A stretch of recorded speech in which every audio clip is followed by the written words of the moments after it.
सकारात्मक विचार। चॅनेलला सबस्क्राइब आणि शेअर करा। सर्वोच्च न्यायालयाकडून शिक्षकांवर TET म्हणजे टीचर एलिजिबिलिटी टेस्ट अनिवार्य करण्यात आली आहे। या निर्णयाला संपूर्ण महाराष्ट्रभरून शिक्षकांच्या विरोधाला सामोरे जावं लागत आहे। 1 सप्टेंबर 2025 रोजी सर्वोच्च न्यायालयाने सरसकट TETची परीक्षा 1 ते 8वी पर्यंतच्या शिक्षकांना अनिवार्य केली होती। याच पार्श्वभूमीवर या निर्णयामुळे शिक्षकांचा आक्रोश दिसत आहे। सर्वोच्च न्यायालयाचा निकाल लागला आहे की TET परीक्षा शिक्षकांना कंपल्सरी करायची आहे। त्या संदर्भात हा मोर्चा आहे। त्यानंतर आमची आणखी प्रमुख मागणी आहे की TET रद्द करा, कारण आता महाराष्ट्र शासनाच्या जे राज्य शिक्षण मंत्री आहेत पंकज भोयर सर, त्यांनी आम्हाला आश्वासन दिलं होतं की या संदर्भात पुनर्विचार याचिका ते दाखल करणार आहेत, परंतु त्यांनी अजून ती केलेली नाही। त्यामुळे हा मोर्चा आम्ही सुरू केलेला आहे। 2011 मध्ये केंद्र सरकारकडून TETची परीक्षा भारतभर लागू करण्यात आली होती। त्यानंतर 13 फेब्रुवारी 2013 मध्ये महाराष्ट्र सरकारकडून TETची परीक्षा लागू करण्यात आली होती, परंतु यामध्ये महाराष्ट्र सरकारने 13 फेब्रुवारी 2013च्या नंतर जे शिक्षक कार्यरत असणार आहे व जे शिक्षक कार्यरत आहे त्यांनाच ही परीक्षाची अट लागू केली होती। परंतु सर्वोच्च न्यायालयाने TET परीक्षेची अट सरसकट 1 ते 8वी पर्यंतच्या सगळ्या शिक्षकांना लागू केल्याने सप्टेंबर महिन्यापासून यावर शिक्षक संघटनेकडून सरकारला सर्वोच्च न्यायालयात पुनर्विचार याचिका दाखल करण्याची माग करण्यात येत आहे।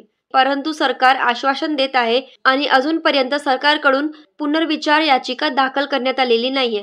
याच पार्श्वभूमीवर राज्यभरातून शिक्षकांचा व शिक्षक संघटनेचा आक्रोश दिसत आहे। 11 नोव्हेंबर रोजी अमरावती शहरात आंबेडकर चौक ते जिल्हाधिकाऱ्यालयापर्यंत महाराष्ट्र राज्य प्राथमिक शिक्षक व मध्यवर्ती संघटनाकडून मुक्का आंदोलन करण्यात आले होते। यावेळी आंदोलनात जवळपास 600 शिक्षक उपस्थित होते। शिक्षकांचे म्हणणे आहे की 40-50 वर्षापासून कार्यरत असून अगदी काही वर्ष निवृत्तीसाठी आहे, त्यामध्ये शिक्षकांना TET परीक्षा अनिवार्य करण्यात आली आहे।